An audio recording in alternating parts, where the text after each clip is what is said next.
The Ocean Princess crowns a quartet of stunning ships that has redefined cruising.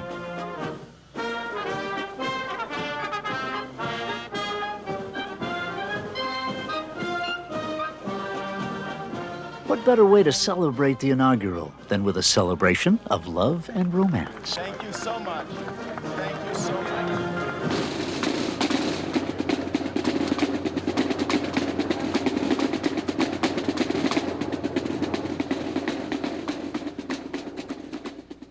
I name this ship Ocean Princess.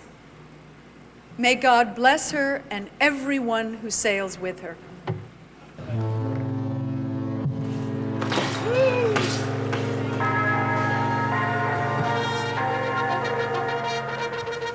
Three cheers for Ali McGraw, Ryan O'Neill, and Ocean Princess. Hip hip. Hip hip. Hip hip.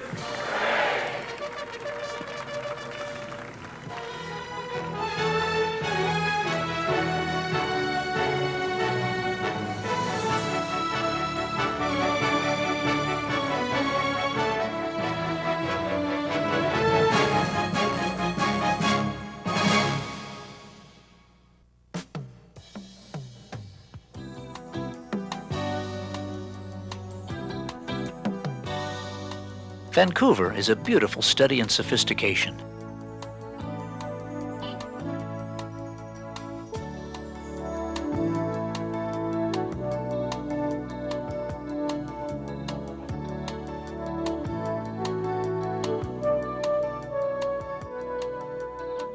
This economic hub of British Columbia has in recent years become a magnet for film production, for Asian trade, and of course, for cruise ships. A tram ride to the top of Grouse Mountain offers spectacular views of Vancouver and its surroundings from a vantage point of 3,600 feet.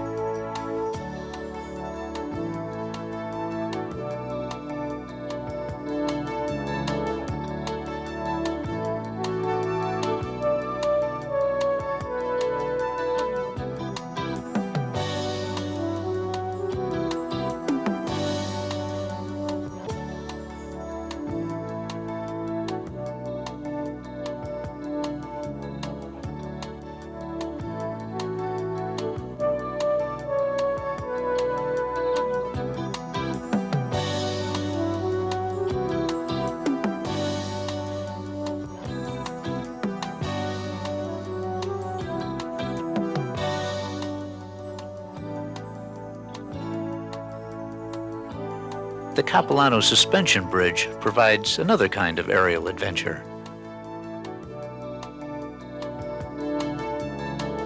The lush heart of Vancouver is Stanley Park.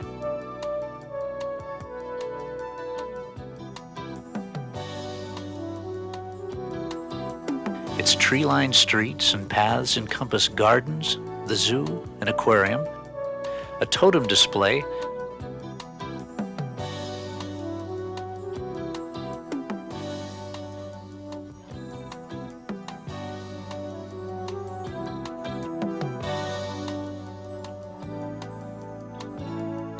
Stanley Park also offers a terrific perspective of downtown.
Everywhere in Vancouver, you'll see tradition side by side with modern living.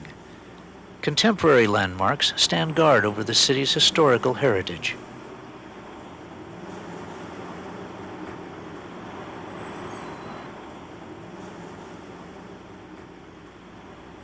Here in Gastown, which was rescued from decades of neglect, there stands a statue in honor of Gassy Jack Dayton.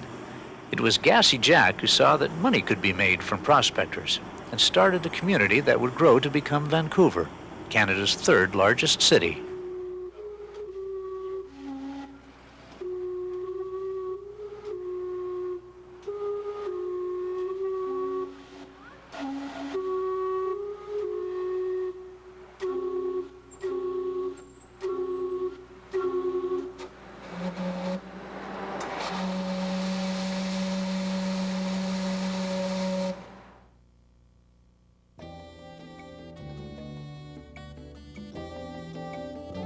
As your ship sailed away past Stanley Park and under the impressive Lions Gate Bridge, the magic of an ocean voyage began.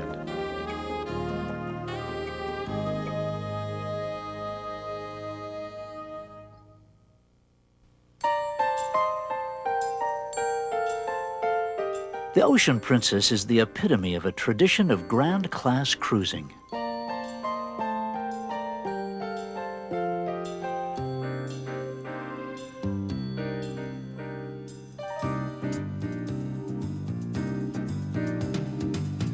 As you explored her, you discovered unique public rooms, decorated in sumptuous elegance.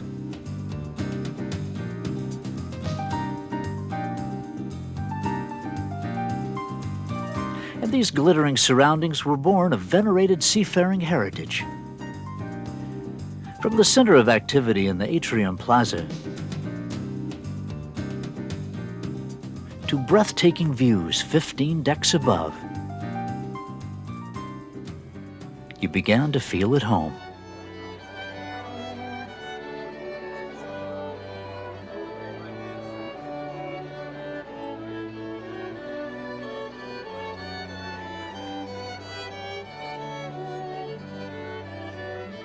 And on board the Ocean Princess, a warm welcome aboard was extended at a gala glittering party. Once again, thank you. Have a very successful time on the ship Princess, on the Ocean Princess, and enjoy the evening. Thank you very much.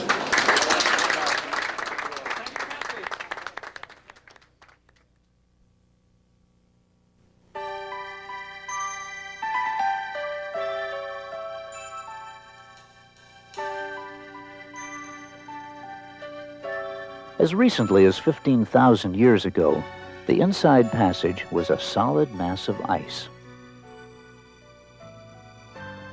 As the Earth gradually warmed, this frozen cover receded, leaving a coastline dotted with thousands of islands, which created protected routes along the north-south axis.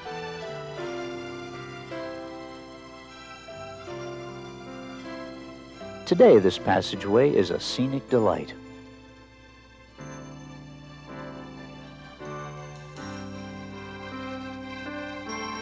In some places, ships pass through narrows which seem to bring trees to within touching distance.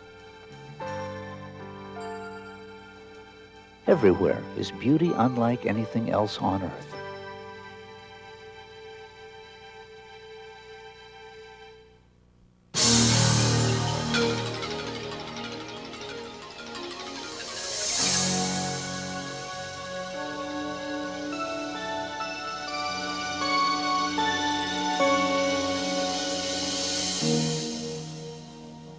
Effortless elegance, fun and excitement kept you entertained as you cruised from one colorful port to the next.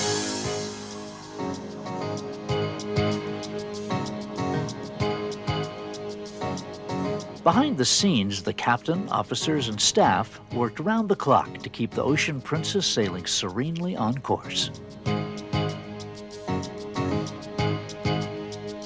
The latest technology blended seamlessly with time-honored tradition in the engine room and on the bridge.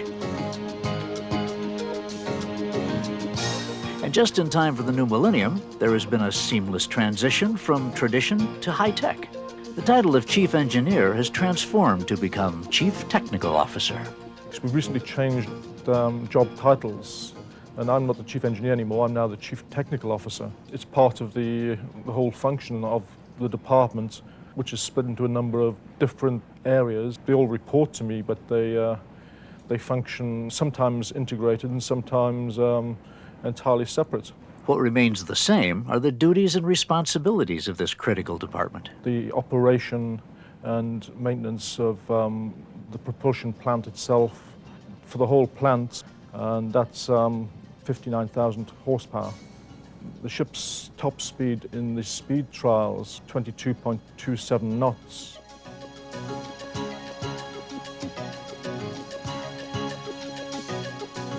Stabilizers smoothed out any rough seas, and the refrigeration system kept everyone and everything in climate-controlled comfort. While names change and duties are redefined, some things never go out of style. The best part of any ship where I go for sure is the crew, because to have a good ship, you need a good crew, The bridge communicates directly with the control room, and together, these two technical centers are the heart of the Ocean Princess.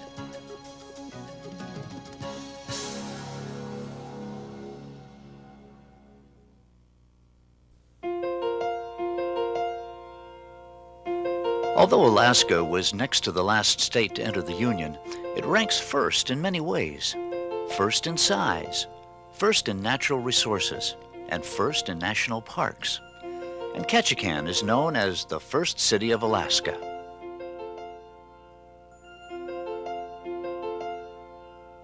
In Ketchikan, you find water everywhere. One of the city's most charming areas is Creek Street.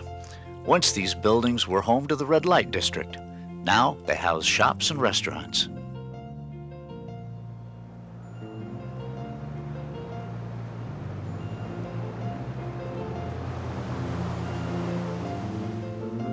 Ketchikan's other nickname is Rain Capital of North America. Locals will tell you the rainfall is measured in feet, not inches, and it surprises most visitors to find that there's a rainforest so close to the Arctic Circle.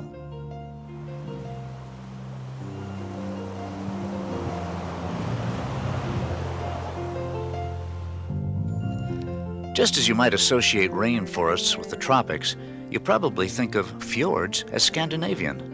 But Ketchikan is a surprise here too.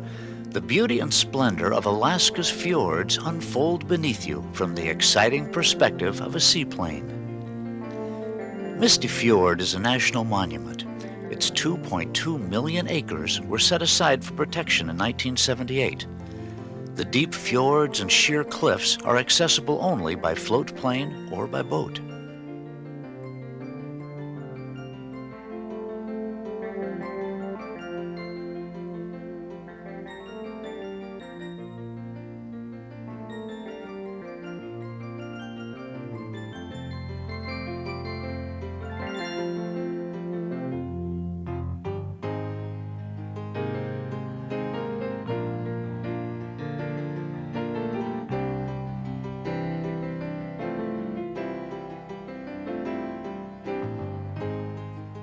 The name Ketchikan is from the Tlingit language. Depending on the interpreter, it can mean thundering wings of eagles or salmon creek that flows through town. Because Tlingit is not a written language, variations in English translations are rampant. What is certain is that salmon attracted both native and foreign settlers. At one time, this was salmon capital of the world. And those days are brought to life by the historic Libby, McNeil, and Libby Cannery. Built in 1913, the site carried on a thriving operation until 1959. It still provides insights into a time when Ketchikan hummed with salmon canneries working day and night. This is the retort where the cans of salmon were cooked, and you can see inside. And the reels come down, and then I guess we grab one of these, and you pull the cans. salmon out like this, and of course they would be hot coming out.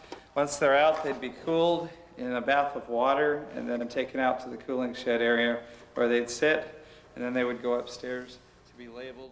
After the cans were cooked and cooled, they would go through Rosie, get their labelies on, and be put in racks and go out to the ships.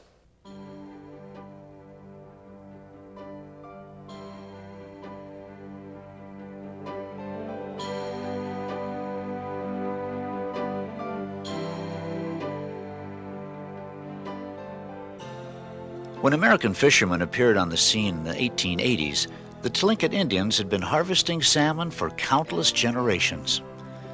A favorite summer campsite was at the spot where Totem Bight State Park was established. The park's most famous attraction is the replica of a clan house. It also has a wonderful collection of totem poles, some Tlingit, some Haida.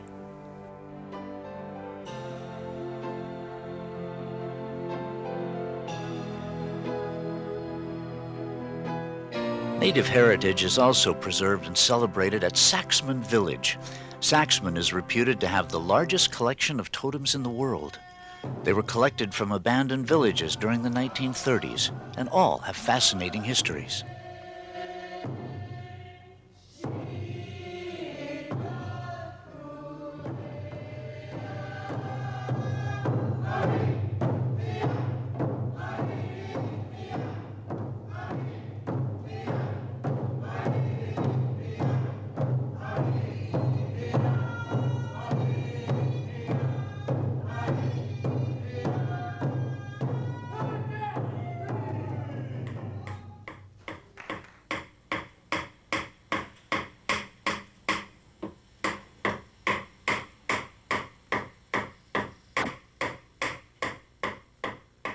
If the water shapes the lives of those who live in Ketchikan, it also provides a range of vacation fun for those who visit here.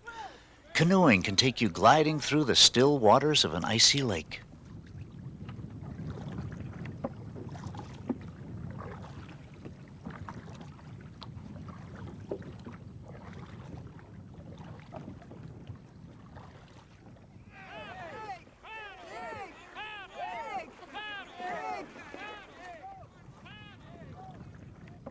For more strenuous fun, kayaking is a way to get around town and get some exercise.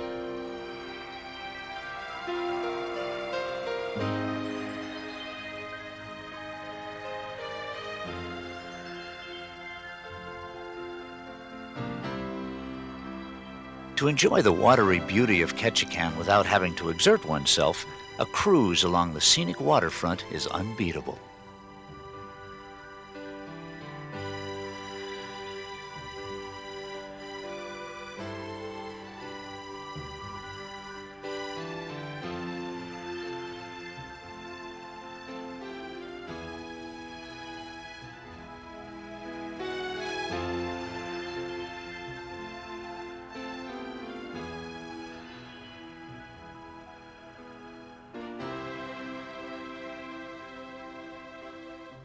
For a bit more excitement, a jet boat can take the adventurous for some up-close exploration of the pristine wilderness.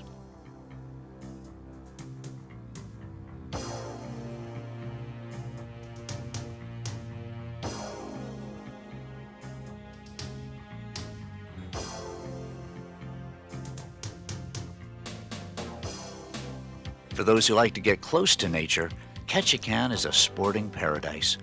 Fishermen go in search of salmon and halibut.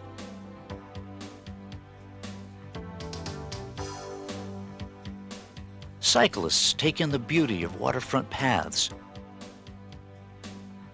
And hikers can explore the wooded walkways of the rainforest. A limited number of permits are also issued for the Annan Wildlife Observatory. This is a premier spot for seeing bears who come to fish for salmon in the rushing streams. Salmon, it seems, has been the lure for all life forms in the region.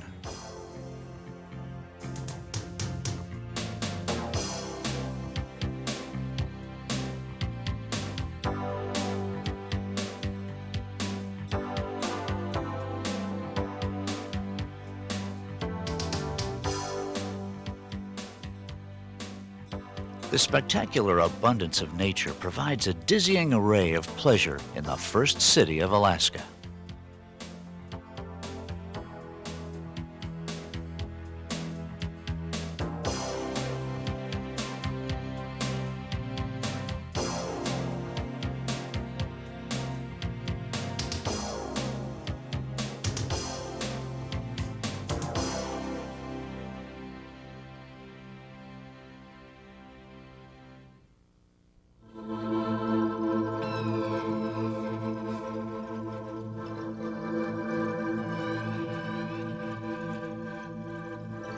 Your cruise presented the opportunity to be at one with the ocean.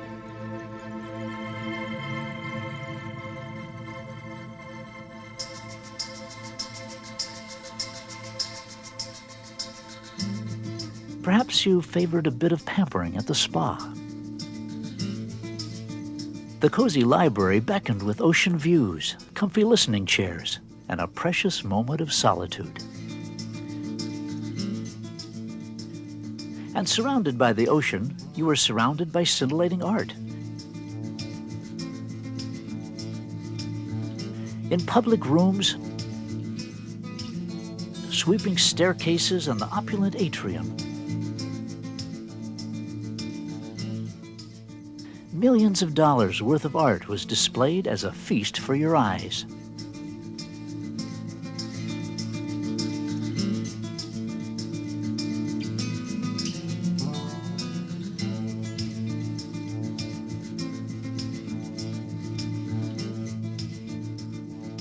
Did the boutiques lure you to do some power shopping? If you worked up a thirst browsing for souvenirs, Pool Deck was the place to drink in the sunny scene.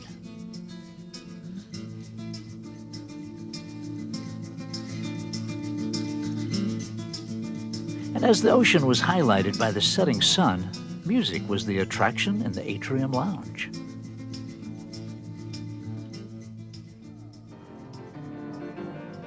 At the end of a leisurely meal, more pleasures were awaiting. Spectacular shows, and dancing the night away. How did you have fun embraced by the ocean?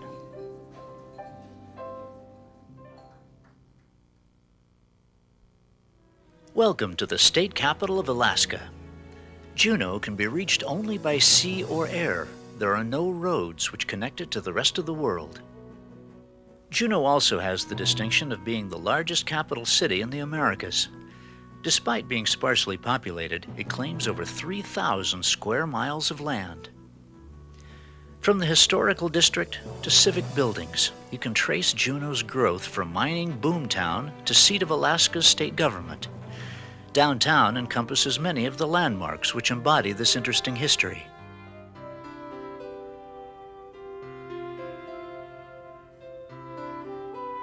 St. Nicholas Orthodox Church recalls the era when Alaska was a Russian possession. This charming house of worship is on the National Register of Historic Sites.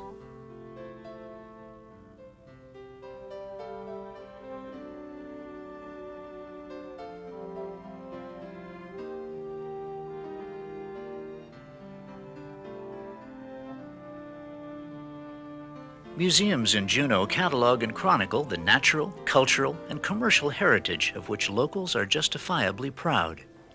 Native traditions are both intriguing and appealing.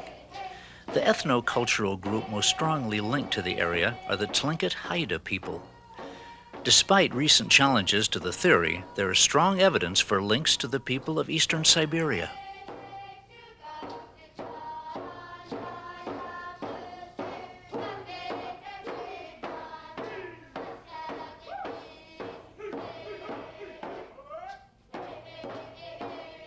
Of course, some people just naturally gravitate toward the freewheeling side of town. The Red Dog Saloon is a favorite with locals and visitors, all of whom come to partake of the spirit of the gold rush.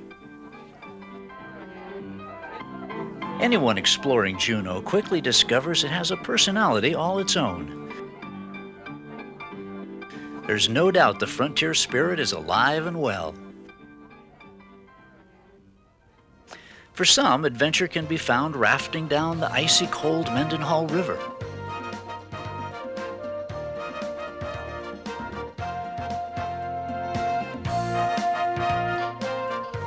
Others prefer to paddle a canoe to the edge of mighty Mendenhall Glacier. Still others get close to nature as they kayak across the protected waters of Auk Bay.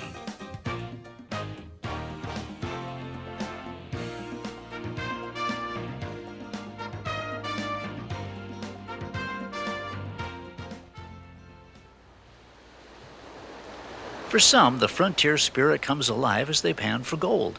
It was gold, after all, that really got things going in these parts. In 1880, Dick Harris and Joe Juneau staked a claim here in what would be the beginning of the Great Alaska Gold Rush. After an exhaustive search for treasure, some prospectors enjoy the pleasures of an outdoor salmon bake.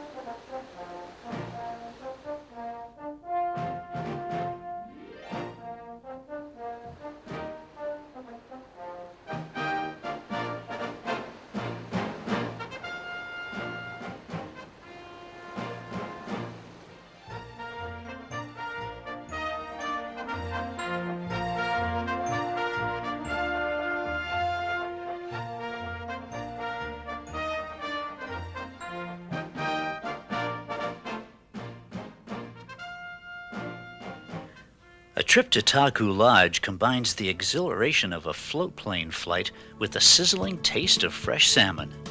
With glacier views and wooded surroundings, this cozy place is an ideal Alaskan hideaway. And no one argues that half the fun of Taku Lodge is getting there and back. There are so many ways to take in the beauty of the surroundings and rich diversity of wildlife. Juneau lies along the Gastineau Channel, and the region is teeming with birds, animals, fish, and whales. A scenic cruise brings this abundance into focus as part of a complex habitat.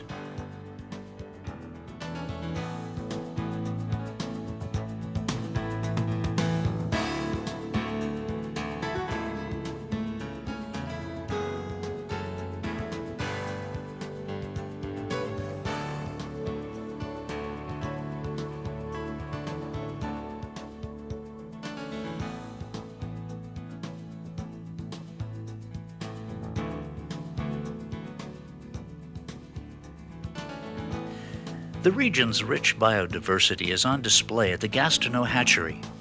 Alaska is famous for the amazing ritual of salmon fighting their way upstream to spawn. At Gastineau Hatchery, the cycle of life begins early in the season with incubating salmon eggs and follows the process through the spawning season between late June and September. The hatchery manages to produce more than 160 million salmon a year. It's inevitable that some of these fighting fish be targeted by sportsmen, and Juneau is a popular place for fishermen of all abilities to try their luck.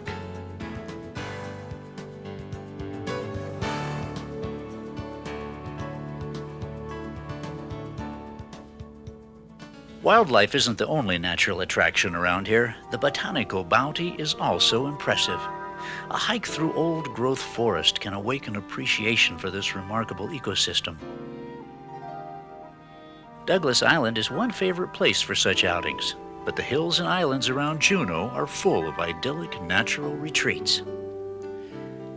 There are also gardens which display and propagate both native and exotic species. Green Angel Gardens is a wooded wonderland. Glacier Gardens proves that living in the shadow of an ice field doesn't have to limit your floral creativity.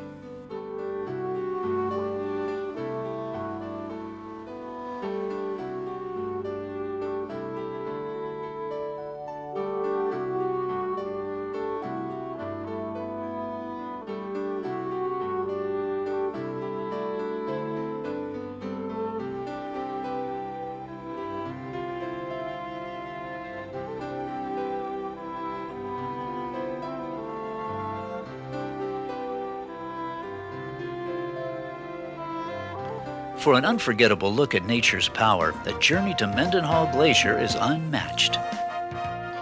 Landing on the sparkling ice for a close look at this awesome beauty is an amazing adventure.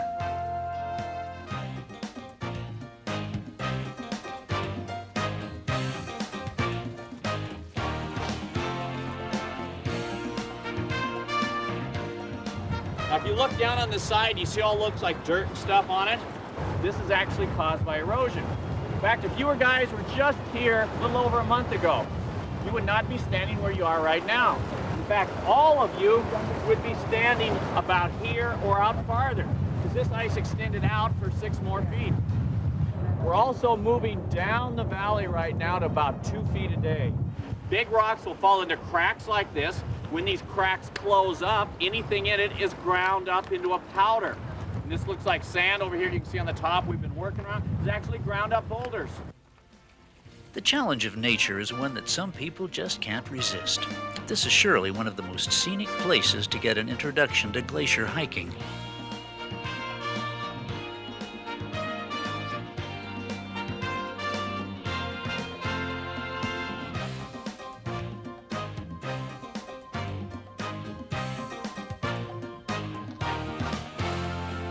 Some people choose to visit Mendenhall Glacier without going airborne.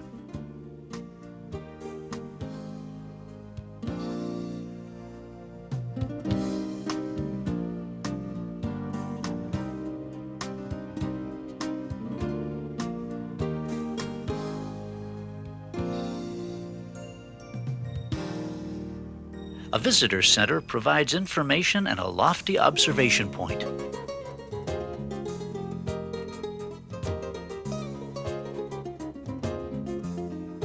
Another scenic gem is the view of Mendenhall Glacier from the little chapel by the lake.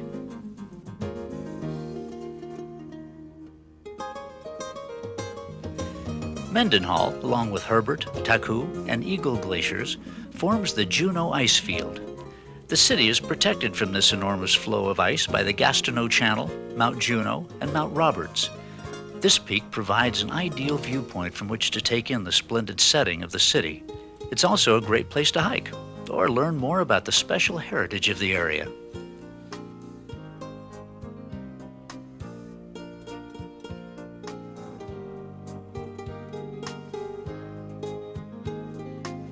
Juneau might have faded into obscurity when the mining concerns played out, were it not for it being named territorial capital of Alaska. Today, both mining and government remain as the cornerstones of Juneau's heritage.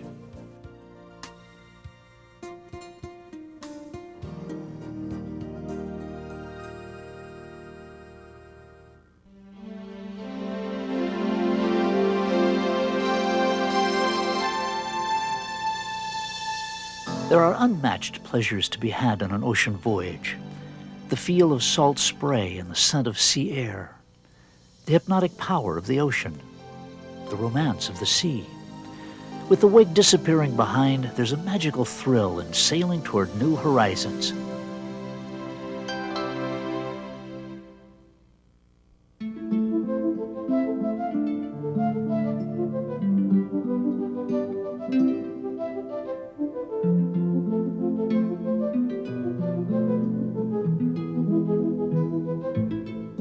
Dining on board the Ocean Princess provided a truly endless array of gourmet meals and round-the-clock taste treats.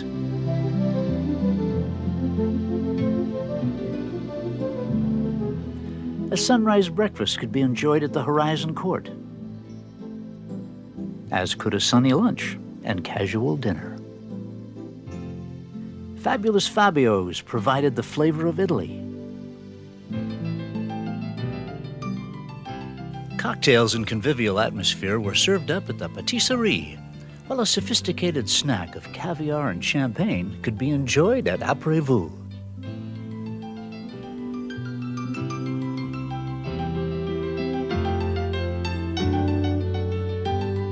Behind this tempting tradition of tasty treats was an army of skilled chefs, each with a special expertise in culinary creations.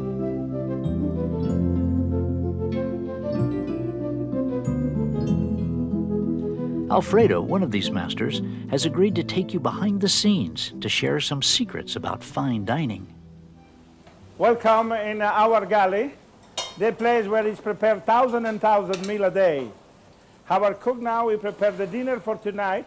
The special of today is a breast of chicken Jacqueline. It's been cooked the first time for the Jacqueline Kennedy. It's a stuffed chicken flambé with cognac, and it's a very, very nice dish. And now, over here, you have the vegetable to garnish our main course. In the first plate, you have a selection of Roman tomatoes and corn on the cob. The second one is a little basket created with half tomatoes and broccoli and a cauliflower to get some color in the dishes. And you have turnips, red beets, carrot, and fresh zucchini. And you have enough selection to garnish our meat and fish main course. And this is our after-dinner pleasure. You have a lovely tree cake. The first one is our anniversary cake. The second one is our birthday cake. And this is the honeymoon cake. This is only the beginning and a small part of everything is produced in our beautiful Ocean Princess.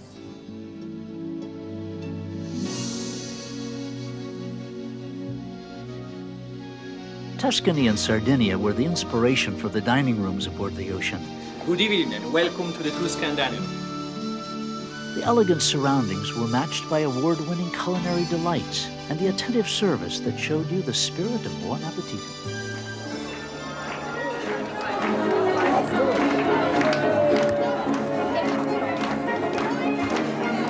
Ladies and gentlemen, the Fates Alaska!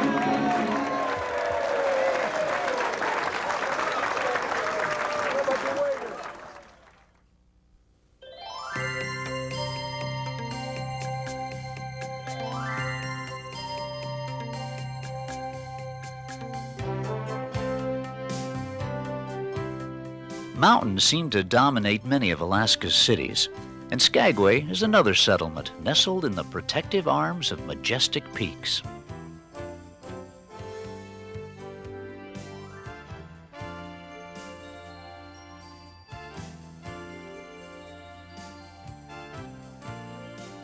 Skagway's charm is linked to its raucous past.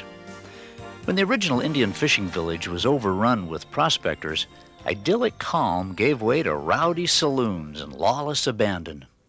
Today you can hear the echoes of those gold rush days in the tinkle of a player piano or the whistle of the White Pass train.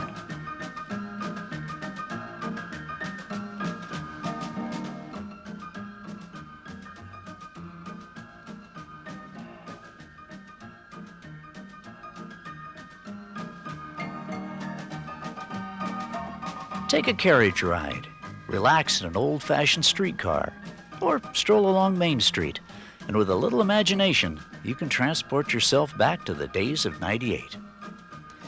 The treasure seekers who came to Skagway had a hard decision. They could try to get to the gold fields via the Chilkoot Trail or over the White Pass. Now, the Chilkoot was an easier route, but it took longer. The White Pass was more direct, but the treacherous mountain route claimed hundreds of lives. When the White Pass Railroad was completed, it eased the way over the mountains. But the supply of gold soon dwindled, making the whole enterprise of questionable value. What no one can deny is the beauty of the scenic panoramas that modern travelers enjoy as they follow the route of the White Pass through the mountains.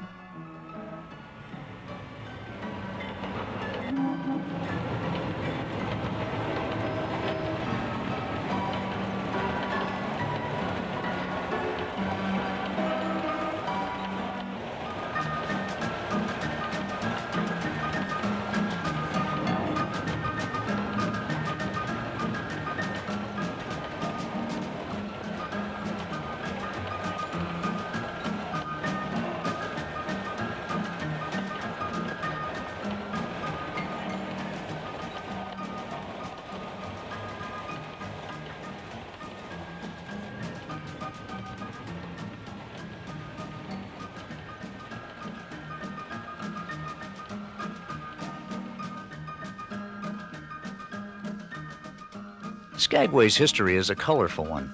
It's peopled with the likes of the notorious bandit Soapy Smith and brave Molly Walsh, who ran a grub tent for gold-crazed prospectors. Right at the top of the stairs, here lies buried the outlaw Soapy Smith, shot dead July the 8th, 1898, at the tender age of but 38. He'd been in Skagway 9 months. He had done all his evil deeds in about that much time. Now, Soapy lies buried outside the cemetery boundary, which runs more or less right like this. The good citizens would not allow this outlaw to be buried here in consecrated ground with their loved ones. So Soapy lies cast adrift for all eternity, right at the top of the stairs where we see him first. But this is not the end of the story. The end of the story is told by a giant granite monument right in the center of the cemetery. That's the man who shot Soapy Smith. The city was founded by William Moore, who foolishly thought he could control the rush of gold seekers and profit from their arrival. The flood of settlers not only overwhelmed his plans, but also added insult to injury by changing the name of the town from Mooresville to Skagway.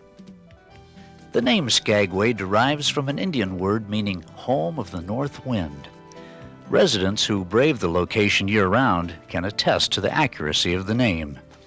But in the summer, they welcome visitors to their town to enjoy the flavor of Skagway's raucous past.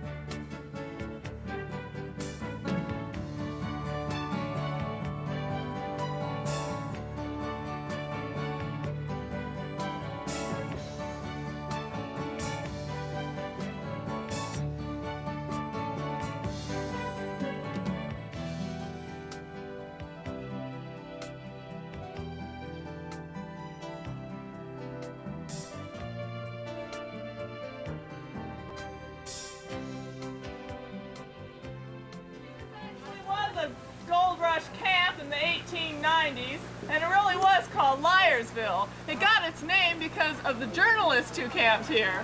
They were too lazy to hike all the way to Dawson City themselves, so they just waited around this nice warm campfire for the miners to come back from the Klondike, and they stole all their stories and wrote them down as their own. Now right over there on your right, if you folks will just shimmy on over that way, just a little bit, because I'm going to give a little eyeball walk. I get my hands on a dollar again. I'm gonna hang on to it till that eagle bridge falls.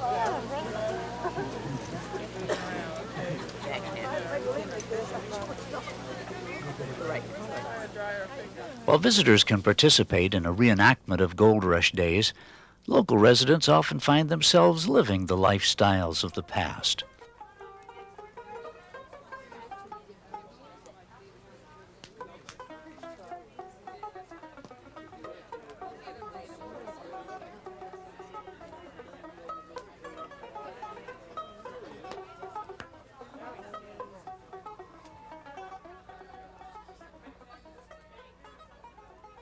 The town itself is a picture-perfect look at Gold Rush days. The surrounding mountains and glaciers are timeless tributes to nature's awesome power. They can be explored in a number of ways: on horseback, by bicycle, on foot, or from the thrilling perspective from above.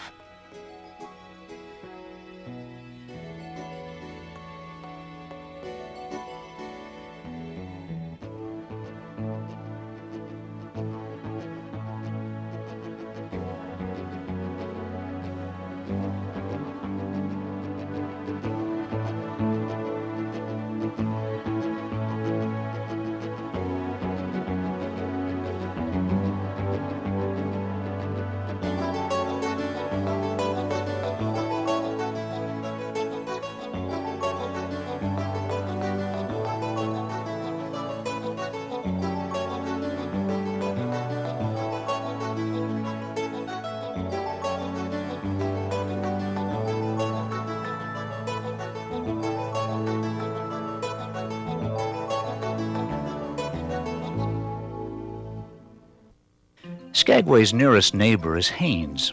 They're separated by the sparkling Lynn Canal, and the flight between the two towns is a scenic delight.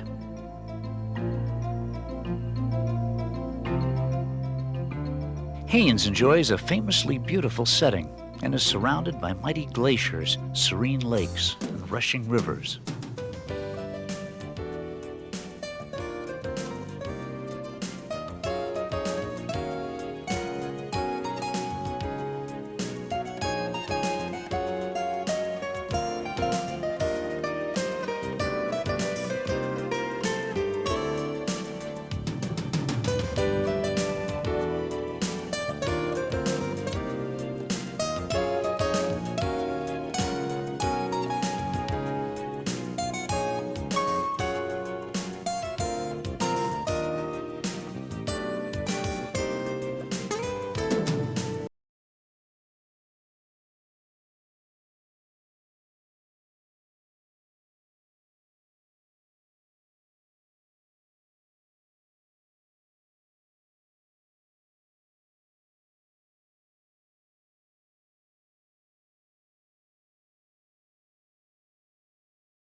can be thankful that William H. Seward fought hard against public opinion and accomplished the purchase of Alaska in 1867. Naming this delightful city after him is a just reward for his perseverance.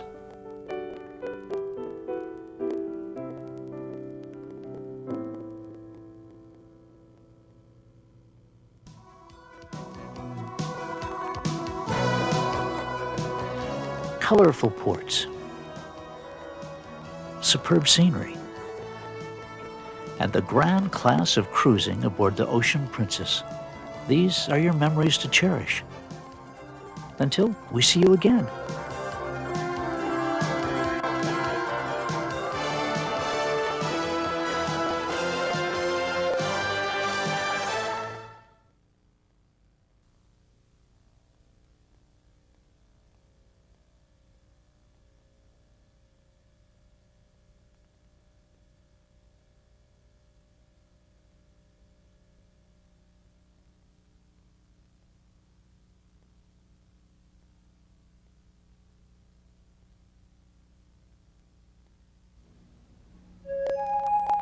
"10,000 years ago, the huge ice masses which covered North America began to recede northward.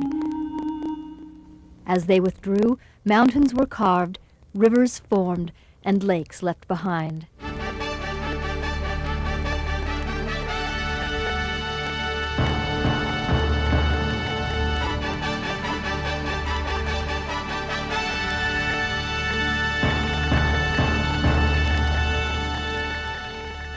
Today, 10% of Earth's landmass is covered by glacial ice. Antarctica is the largest glacier mass, comprising 4,900,000 square miles. Alaska ranks 7th with 20,000 square miles, and the continental United States is 15th with 200 square miles. Creation of a glacier begins with the delicate form of a snowflake. When snow falls to Earth, flakes join together into grains of ice with bubbles of air trapped inside. As the weight of snow increases, the icy clumps form large, solid fields of ice. An increase in pressure from the weight of the ice forces out the trapped air bubbles, turning airy white snow into airless blue ice. In fact, this blue color is actually an optical illusion. Ice molecules absorb all colors except blue, which is reflected back and perceived by the human eye.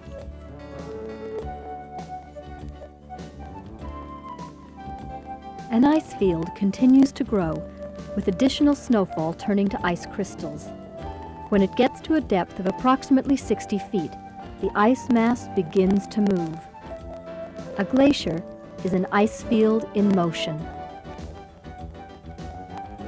As it moves, it crushes everything in its path, pebbles to boulders.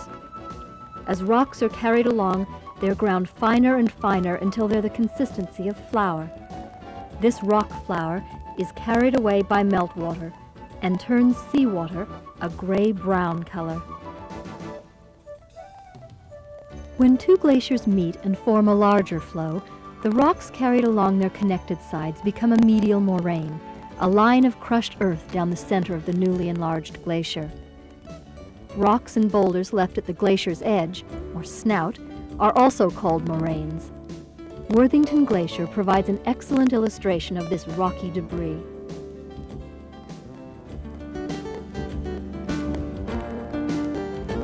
Even in the flows which break from the edge of an ice shelf, you'll see evidence of the glacier's power to literally move mountains.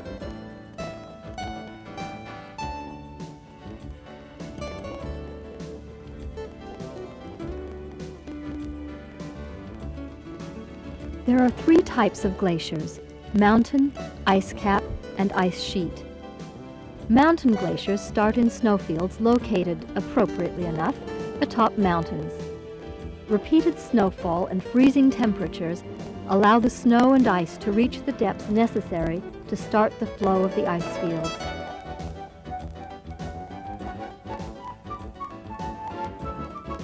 They move downward through valleys until reaching the snow line where they melt during summer months.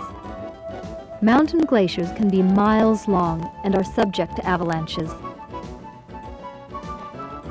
The largest glacier in Alaska, actually in all of North America, is Malaspina Glacier. Named for an Italian explorer, it covers over 850 square miles of land. Malaspina rises in the St. Elias Range and terminates between Yakutat and Icy Bays. Another giant is Hubbard Glacier. This is an international glacier. Its 80-mile length backs it up into Canada. The approach is through Yakutat Bay, and the size of this glacier is deceptive. Ships approach only to within about a quarter mile, as the glacier often calves enormous icebergs.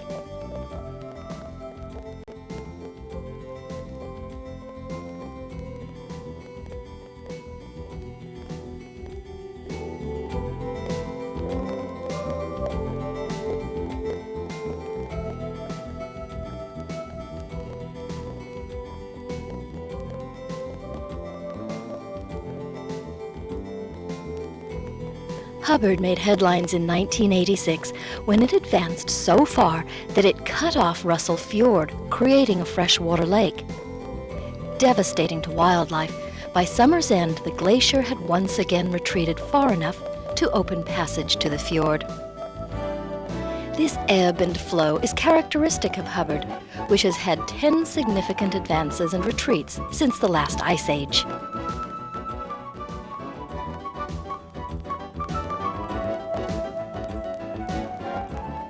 An excellent place to see a variety of glaciers is College Fjord. This unique place has more than 16 glaciers flowing into a fjord that ultimately empties into Prince William Sound. In 1897, an expedition of scientists came to this region. They represented Ivy League schools and named the glaciers of College Fjord after their respective alma maters. Harvard Glacier at the head of the fjord is the largest. Each of the glaciers is advancing or retreating at a different pace, making for unpredictable sightseeing.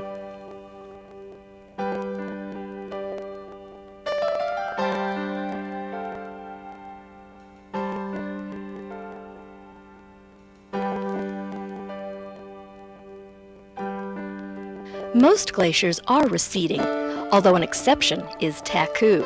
It's part of the Juneau icefield, which also gives rise to mighty Mendenhall Glacier. Mendenhall is an example of a valley glacier. If the weather is cold enough, the glacier doesn't melt, but instead flows out over level ground.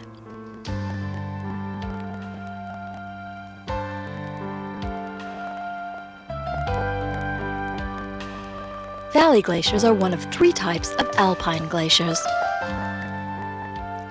Another is a hanging glacier, so called because the ice flow is trapped on the side of a mountain. Rainbow Glacier outside of Haines is a famous example. The third kind of alpine glacier is a tidewater glacier. This is the most spectacular to see, and tidewater glaciers exist only in Alaska, Chile, and Scandinavia. Columbia Glacier is one of Alaska's most magnificent tidewater glaciers.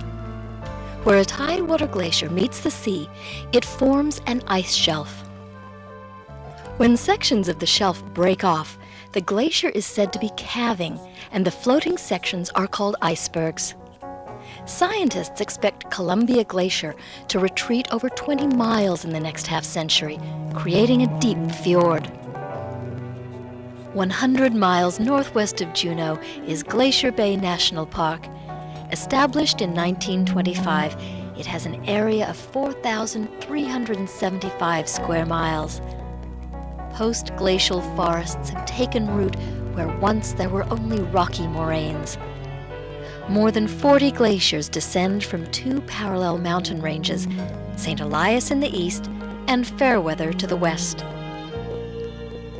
Muir Glacier, approximately 2 miles wide, is one of the most active. When Captain George Vancouver sailed into these waters in 1794, Icy Strait was choked with ice. Glacier Bay didn't even exist. Its area was covered by glaciers. However, these glaciers are being wrested from the frigid arms of the last ice age and are amongst the most rapidly retreating in Alaska. Less than 100 years after George Vancouver sailed in these waters, John Muir arrived to find a 48-mile-long bay had been created by the receding glaciers. This level of retreat is unknown anywhere else. It makes for active calving and great sightseeing.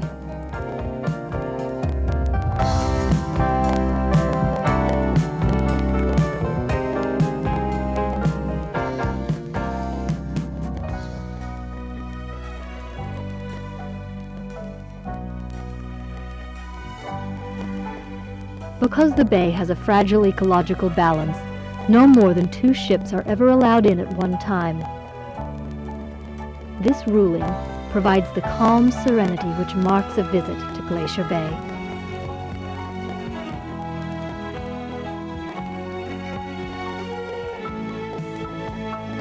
The only animal which lives on a glacier is the glacier worm.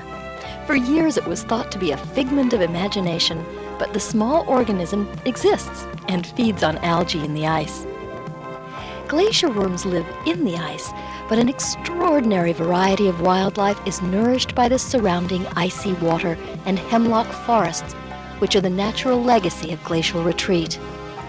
Whale species found in these frigid waters include mink, orca, and humpback. Harbor seals and sea lions make themselves at home on ice floes and harbor buoys.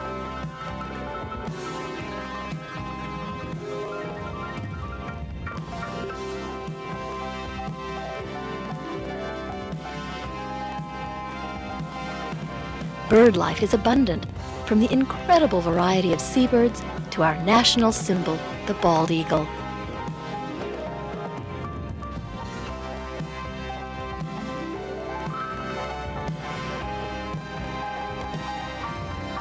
Sitka black-tailed deer are a symbol of the state, and bear species include brown, black, and the rare Arctic blue.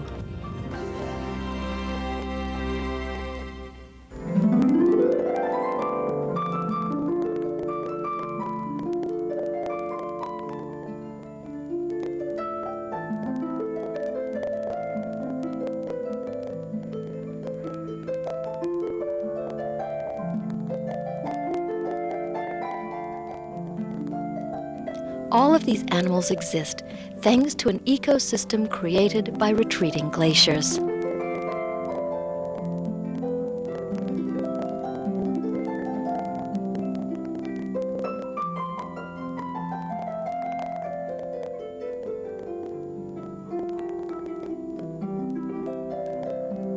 Winter, with its cold temperatures, is a slow time for glacial movement. But with warm winds and summer sunshine, icy activity speeds up.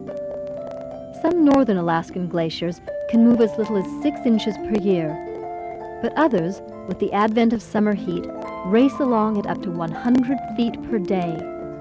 The thicker the glacier, the faster it moves.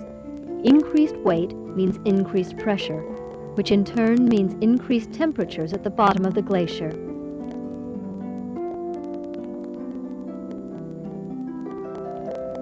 As meltwater forms, the glacier slides along on a layer of liquid. A glacier moves quickest in the center, more slowly towards its sides. As the ice moves, it bends and cracks, causing crevices. Some of these are small enough to step over. Others form deadly traps for unsuspecting mountain climbers.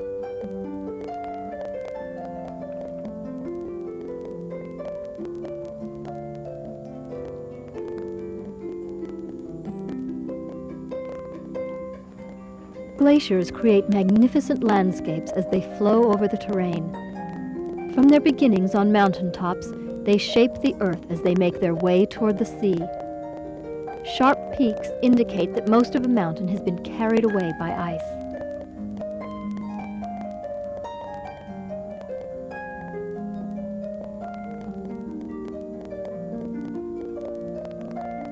Seen at the top right of the screen, a cirque is a hollow formed when a glacier scrapes away the surrounding rocks.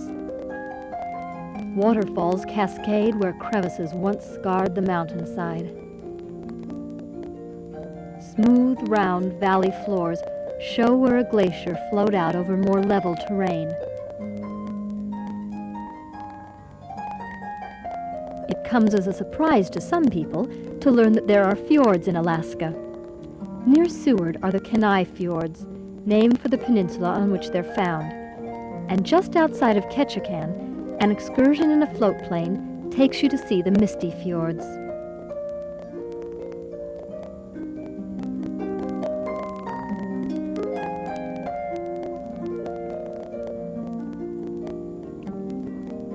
Fjords are prehistoric relics of glacial activity. They were formed when glaciers gouged out a valley, which at one time was below sea level.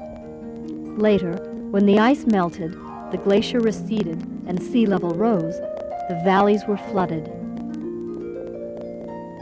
The lakes which were formed are beautiful, blue, crystal-clear remnants of the Ice Age. Misty Fjords is a national monument and encompasses an immense 2.3 million acres. It was established in 1978 and is the second largest wilderness area in the National Forest System. In true Alaska style, Misty Fjords can be reached only by sea or air.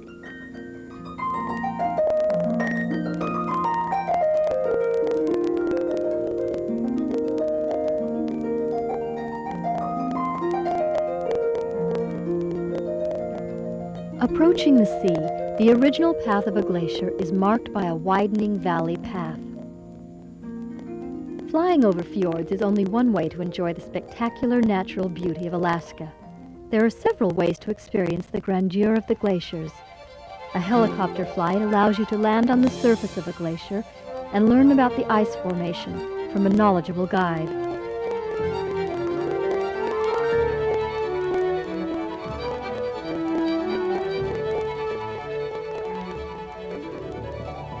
Portage Glacier is Alaska's most visited attraction. Portage stopped its forward advance in 1893, and its retreat has created a 3-mile-long lake. It's become so popular because it's one of the few glaciers you can drive to. And of course, you can marvel at the beauty of glaciers as you cruise alongside them. Columbia, La Perouse, Exit, Hubbard, and Bear glaciers, as well as spectacular Glacier Bay, are all visited by cruise ships. From the comfort of your ship, from an up-close and personal vantage point, or from cloud-strewn heights, Alaska's glaciers are Ice Age reminders of nature's glory.